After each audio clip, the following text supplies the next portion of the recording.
Hey guys, it's Gary. I just wanted to. I always say I'm making a quick video, and they always try to be like 15 minutes. I'm sorry. I talk a lot. I'm so sorry about that. No, I want to try to keep this short, but we'll see how that goes. Today I had the idea of power on my mind. I was actually, the reason being, it's kind of funny. I'm at Home Depot right now, and so I'm actually getting a excuse my finger. I'm actually getting a new tool, power tool, and so I was thinking about that. I was thinking about power tools, and I was thinking about how tools started off. It was all man powered, right? You had a saw, and you'd go and you just have to use your own elbow grease, your own power, and just sort of saw through things. And then we created a power tool. You plug it in, and it has unlimited power. You could just cut through whatever, and it was so easy. You just had to be cautious, but it was so easy. It took all the work out of it, really. And then we kind of evolved into creating these battery tools, where you have to charge the battery and then put it on, and then you have so much use out of it, and then you have to charge it again, and then so on and so forth. And I thought about it. I'm thinking, we've kind of done that in our spiritual life in a way. We started off and without God, it's all on us, so we try to go through life and we're just trying to use our strength, and we're trying to cut through things, and we're trying to do what we have to do. And it's a lot of work. It's a lot of work, and we just get exhausted sometimes, and we don't produce nearly as much as we can in our life because it's all on us. And then we meet Jesus, we meet God. And it's like getting plugged in, where we have an unlimited source of power.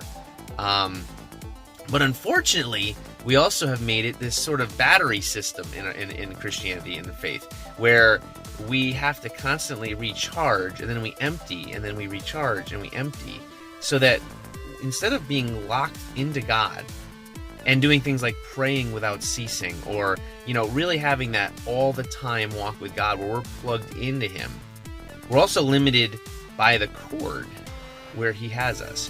So that's also something that's interesting. We can't go beyond where God allows us to go. So that cord length matters. And that's annoying to us, because as humans, we don't want restrictions. We want to be able to go wherever we want. And that's the cool thing about a cordless tool, battery. Is you can go anywhere you want. You have complete freedom. And then you can run back to the charger, charge it for a while. But all that downtime when we're charging, and all the necessity of that, when we die, when the battery dies and we have to run back and charge it, now we're stuck in the middle of a project, it's frustrating, and it's not super efficient, it's sort of, we're dependent on that charger. And so sometimes we use things like different groups we're involved in, or different, books we read, whatever, as little charging tools, like charging stations, like retreats we go on. We go and we come back and we're fired up, we're charged, we're ready to take on the world, and then we die again. So I thought about that. I thought about how I really want to be plugged in. I don't want the battery style, even though that gives me freedom to go wherever I want and use my my free will to do whatever it is I want. You know what? I would rather be plugged in to Christ, and to know that, yeah, I'm limited to where I can go. He has a purpose for me, and a distance and a place that I can be and exist, and that's my place. And submitting that to Him and allowing it to just be that. That's tough as a human, to let that, give that authority over to God. But I'd rather that, if it's going to give me the continual power. And then I was driving to Home Depot, and I saw a woman, and I'm sure you've seen this before. She was power walking. Have you ever seen someone power walking? It's funny. Oh, sorry, I'm moving the camera. It's funny because, they have the little weights, and it looks so unnatural. They're walking, and it's this weird motion that they're making. Like, their arms are going way higher than they need to. It's like, and you're kind of like, why are you walking that way? And I thought about it. I'm like, you know what? That's power walking. We're always told that we're supposed to, we walk, our faith is a walk, And I wonder, how many of us are power walking? How many of us are intentionally putting weight on our life? Intentionally. Because we know the weight will make us stronger. How many of us are given weight sometimes? Weight comes to us and we have to bear it. And we're upset. But yet we should be like, no, what? This is good. This is going to make me stronger. How many of us walking away that other people look at and go, what in the world are they doing? I think that it's important to think about that. I think a lot of us are walking around like everyone else. There's no need for the Holy Spirit. All being a Christian is just being a pretty good person, right? It's just being friendly, not swearing, you know. You can have a glass of wine or a drink, but just don't get drunk. It's this very human list of rules that we could do without any power, just on our own. I don't think that's what we're called to. I think we're called to power walk. And I think power walking is where we look unnatural. And we don't want to. That's scary to us because we don't want it to look unnatural. But it says in the scripture to be ready to defend the hope that is in you. I was just talking to my brother about this morning. And it's funny because it doesn't say get ready to debate people in theology and in all of that. It's really that people should see us living differently. They should see in us a hope and in a different way that we're walking compared to how they're walking. And they should just be like, why in the world do you walk that way? Like, why are you carrying weights? Why are your arms flailing around? Like power walkers are kind of funny to look at. It's a little weird. And we don't like to look weird. It's funny. A lot of us want to start going for jogs or walks or bike rides after we're in good shape because we want to look good doing it. At least to me. You don't want to go to the gym until you look good in your gym clothes, which is so funny. But we do that with our faith. We say, okay, I want to look good first, and then I'll do the work. It doesn't work that way.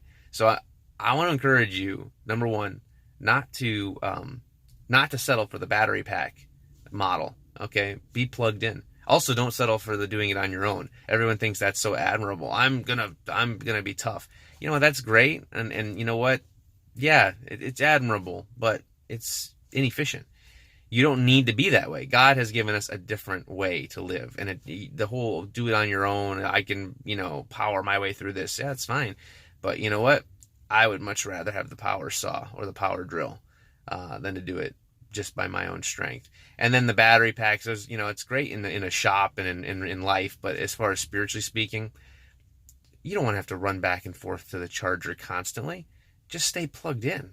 Stay plugged in. Be constantly fellowshipping with God all day. When you're at the supermarket, when you're at work, when you're wherever it is, when you're just be praying and saying, God, use me now. Use me now. I believe that you want to do something right now. God does. He wants to do something all the time. And he wants us to engage him. He wants us to create space and be available so that we can engage those situations. So being plugged in all the time and not just running back and charging your battery, maybe on Sunday mornings or on Wednesday nights or whatever it might be, and then running back into the world and trying to get as much as you can done and try to be a good person and then exhaust yourself and run back. That's not peace or joy that God has for us. That's not that. So stay plugged in. And then power walk. Walking is great. Anyone can walk, but power walk. Make the choice to look different and possibly be made fun of. But you know what? In the end, what you're doing will make you stronger and will change who you are if you're power walking. And regular walking, again, it's okay. If it's sitting still doing absolutely nothing versus walking, then sure, start with walking. But I think that at some point we have to graduate into power walking and grab those pink little weights and start flailing our arms and have the world go, what in the world? What is up with him or her? I think that's a good thing, actually. It makes sharing the gospel, the good news, easier because instead of going around preaching at people are going to be like, okay, I need to understand this. Why in the world are you doing that? And then when they see the results in our life, when they see the changes and they see that we're actually getting stronger and looking different, they'll go, okay, I need to know why. How does that work? Tell me about it. And it gives us that opportunity. I want to read one verse and then I'll wrap up. And it's in 2 Corinthians 9. 12 verse 9. Let me find it again. My Bible just closed. 2 Corinthians. Hold on. Sorry. Verse 9. 2 Corinthians 12, verse 9. This is Paul. He says, but he said to me, that's Jesus, he said to me, "My grace is sufficient for you, for my power is made perfect in weakness. Therefore I will boast," this is Paul now talking, "therefore I will boast all the more gladly about my weaknesses, so that Christ's power may rest on me." We should be boastful about how weak we are, and not think that somehow we can be tough and bull our way through it. We should be boastful that I am weak, and any power you see in me, anything that's going on in my life that you see that's powerful, that's not me at all. That's God. That's God working in me. And I think that that's important for us to remember, that life is not a journey to become,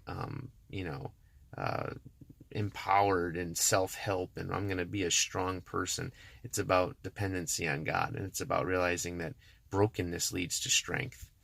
Weakness leads to power. And that's why God is so good. That's the good news. And it's not some dependency on religion. It's dependency on God. So don't be the battery-powered cordless tool. Don't be doing it all on your own strength. Plug in, stay plugged in. And then don't be afraid to go out with those pink weights and power walk a little bit. People might ask some questions, and that's a good thing. Have a good day.